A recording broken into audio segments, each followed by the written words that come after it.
Samsung Galaxy A14 5G। আজকে এই ফোনটি সম্পর্কে জানবো, এই ফোনটির স্পেক নিয়ে আলোচনা করব, কি কি থাকছে এভরিথিং সব কিছু জানবো এই ফোনটি সম্পর্কে। অবশ্যই ভিডিওটি শেষ পর্যন্ত কন্টিনিউ করতে হবে। আরেকটি ছোট্ট কথা, যারা এখনও আমাদের চ্যানেলটিকে সাবস্ক্রাইব করেননি তাদেরকে অনুরোধ করব, প্লিজ একটা করে সাবস্ক্রাইব করবেন, কারণ আপনাদের সাপোর্ট আমাদের দরকার। আমাদের চ্যানেলটি খুবই ছোট্ট একটি চ্যানেল, আপনাদের একটা করে সাবস্ক্রাইব আমাদেরকে অনুপ্রেরণা যোগায় আরও নতুন নতুন ভিডিও নিয়ে আসার জন্য। সো প্লিজ একটা করে সাবস্ক্রাইব করবেন, আর হ্যাঁ, লাইক কমেন্ট শেয়ার করতে ভুলবেন না। So let's start it.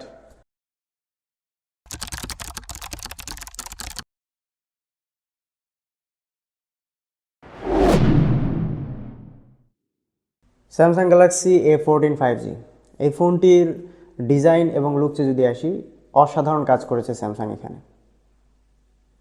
ফোনটি পলিকার্বনেটেড তৈরি হলেও ফোনটির ব্যাক প্যানেলে তারা একটা টেক্সচার দিয়েছে, টেক্সচারটা খুবই সুন্দর এবং চমৎকার লাগছে। এই টেক্সচারটা দেওয়ার কারণে ব্যাক প্যানেলে কিন্তু ফিঙ্গারপ্রিন্ট পড়বে না, এবং ফিঙ্গারপ্রিন্ট পরে ব্যাক প্যানেলটা নষ্টও হয়ে যাবে না। ভালো কাজ করেছে এখানে স্যামসাং।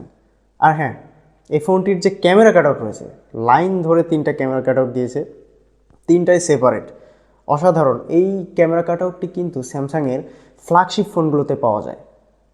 তো আপনারা দেখবেন যে এর যে ফ্ল্যাগশিপ ফোন রয়েছে স্যামসাং S23 যে ফোনটা আসতে চলেছে, এই ফোনে কিন্তু আপনারা এই ধরনের ক্যামেরা কাট আউট দেখতে পাবেন।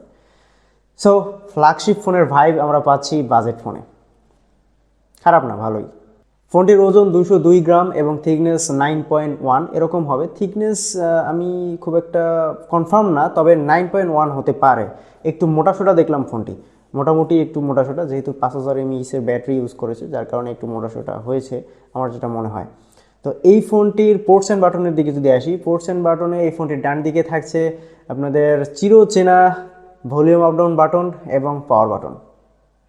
আর হ্যাঁ, পাওয়ার বাটনের সাথে কিন্তু ফিঙ্গারপ্রিন্ট স্ক্যানার মাউন্ট করে দেওয়া হয়েছে, যেটার মাধ্যমে আপনারা ফিঙ্গারপ্রিন্ট দিয়ে ফোন লক আনলক করতে পারবেন। আর মোস্ট অফ দ্য টাইম এই ফিঙ্গারপ্রিন্ট অ্যাকুরেটই ছিল, যেটা দেখলাম মোটামুটি অ্যাকুরেট বলা চলে, কারণ স্যামসাং খুব একটা কাঁচা কাজ করার মতো নয়, স্যামসাং ভালো পাকা কাজই করে, যার কারণে ফিঙ্গারপ্রিন্ট স্ক্যানার ভালোই কাজ করছে। উপরের দিকে থাকছে নয়েজ ক্যান্সেলেশন মাইক, বাম দিকে পাচ্ছেন আপনারা সিম কার্ড স্লট এবং এসডি কার্ড স্লট। হ্যাঁ, 2টি সিম এবং একটি SD card, up to 1 TB পর্যন্ত এক্সপেন্ডেবল করতে পারবেন এসডি কার্ড। নিচের দিকে থাকছে headphone Jack, speaker grill, primary microphone এবং একটি টাইপ সি পোর্ট। ওভারঅল ডিজাইনের দিকে যদি আমরা দেখি, ওভারঅল ডিজাইন বিবেচনা করলে মোটামুটি ভালোই করেছে, ডিজাইন এবং লুকস অসাধারণ। আর হ্যাঁ, এই ফোনটি 3টি কালারে লঞ্চ হয়েছে, একটি হচ্ছে ব্ল্যাক, রেড অ্যান্ড গ্রিন, এই 3টি কালারে লঞ্চ করেছে, এবং কালার 3টি দেখতে ভাই গর্জিয়াস, এবং স্যামসাং যে ডিজাইন দিয়েছে একদম সিম্পলের মধ্যে অসাধারণ। ফোনটি দেখতে সিম্পল মনে হলেও আসলে কিন্তু সিম্পল না, ভিতরের যে মালপাতি রয়েছে, অর্থাৎ যে প্রসেসর, র্যাম, ট্যাম, যেগুলো রয়েছে এবং এগুলোর দিক দিয়ে এবং ক্যামেরা যা রয়েছে, এগুলো সব কিছুর দিক দিয়ে ফোনটাকে অসাধারণ বানায় ফেলছে। এরপর আসি ফোনটির ডিসপ্লে। ফোনটির ডিসপ্লেতে 6.6 ইঞ্চির একটি এলসিডি ডিসপ্লে ইউজ করা হয়েছে।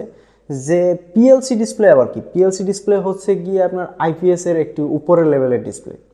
আর ডিসপ্লে নিয়ে অভিযোগ করার মতো কিছু নাই। বাজেট যে বাজেটে এই ফোনটি লঞ্চ হবে, আমরা যে ধারণা করছি যে বাজেটে লঞ্চ হতে পারে, এই বাজেটের মধ্যে এই ডিসপ্লে কিন্তু অসাধারণ। আর স্যামসাংয়ের ডিসপ্লে খারাপ হতেই পারে না, যেহেতু স্যামসাং ডিসপ্লে তৈরি করছে, ডিসপ্লে ভালোই তৈরি করবে, এটা নিয়ে সন্দেহের কিছু নাই। আর এই ডিসপ্লেতে থাকছে 399 PPI ডেন্সিটি এবং স্ক্রিন টু বডি রেশিও 20:9। এবার আলোচনা করা যাক ফোনটির ক্যামেরা নিয়ে। ফোনটিতে ট্রিপল রেয়ার ক্যামেরা ইউজ করা হয়েছে, একটি 50 মেগাপিক্সেল, 2 মেগাপিক্সেল এবং 2 megapixel. 50 megapixel main shooter, 2 megapixel macro এবং 2 মেগাপিক্সেল ডেপথ সেন্সিং ক্যামেরা। এবং ফ্রন্টে ইউজ করা হয়েছে 13 মেগাপিক্সেলের একটি ক্যামেরা, যেটা দিয়ে আপনার টুকটাক ভালো সেলফি টেলফি উঠাতে পারবেন, পোর্ট্রেট মোডেও ছবি উঠাতে পারবেন, অসাধারণ ছবি ওঠে এর সামন ক্যামেরা দিয়ে। তবে এবার দেখা যাচ্ছে যে স্যামসাং মোটামুটি সামনের ক্যামেরা নিয়ে ভালোই কাজ করছে। আর হ্যাঁ, পিছনের যে রেয়ার ক্যামেরা রয়েছে, এই রেয়ার ক্যামেরা দিয়ে কিন্তু ছবি খুবই ভালো ওঠে, ভালো লাইটিং কন্ডিশনে। আর খারাপ লাইটে যে কোনো ক্যামেরাই খারাপ পারফরমেন্স করবে, ভালো লাইটে কিন্তু খারাপ ক্যামেরাও ভালো পারফরমেন্স করে। তো এই ফোনটি 2টি ভেরিয়েন্টে লঞ্চ হয়েছে, 4GB এবং 6GB, স্টোরেজ 64GB এবং 128GB। সো 4GB, 64GB এবং 6 GB 128 GB, এই দুটি ভেরিয়েন্টে এই ফোনটি লঞ্চ হয়েছে। ফোনটির পারফরমেন্সের দিকে গেলে দেখা যাবে এই ফোনটি স্যামসাংয়ের নতুন একটি প্রসেসর দিয়ে লঞ্চ হয়েছে। ফোন প্রসেসর হচ্ছে 1330, অর্থাৎ এক্সিনোস 1330। এটি কিন্তু স্যামসাংয়ের একটি latest processor. So latest processor হলেও বিভিন্ন ওয়েবসাইট এবং ভিডিও ঘাটাঘাটি করে দেখলাম যে এই যে প্রসেসরটি রয়েছে এই প্রসেসরটি ভালোই কাজ করেছে। গেমিংয়ের বেলায় প্রসেসর একদম ফাটিয়ে দিয়েছে। এই বাজেট লেভেলে একদম হাই এক্সপেকটেশন সেটা আলাদা বিষয়, হাই এক্সপেকটেশন করলে আপনারা এখানে ধোকা খাবেন। কিন্তু হ্যাঁ, এই বাজেটের মধ্যে যে বাজেটে ফোনটি লঞ্চ হবে আমরা ধারণা করেছি, সেই বাজেটের মধ্যে এই যে প্রসেসর, এই প্রসেসর খুবই ভালো পারফরমেন্স দিয়েছে অন্যান্য ফোনের তুলনায়। ফোনটিতে জিপিইউ হিসেবে ইউজ করা হয়েছে মালি G68 এবং এর যে প্রসেসর রয়েছে এটা তো অবশ্যই অক্টোকর প্রসেসর।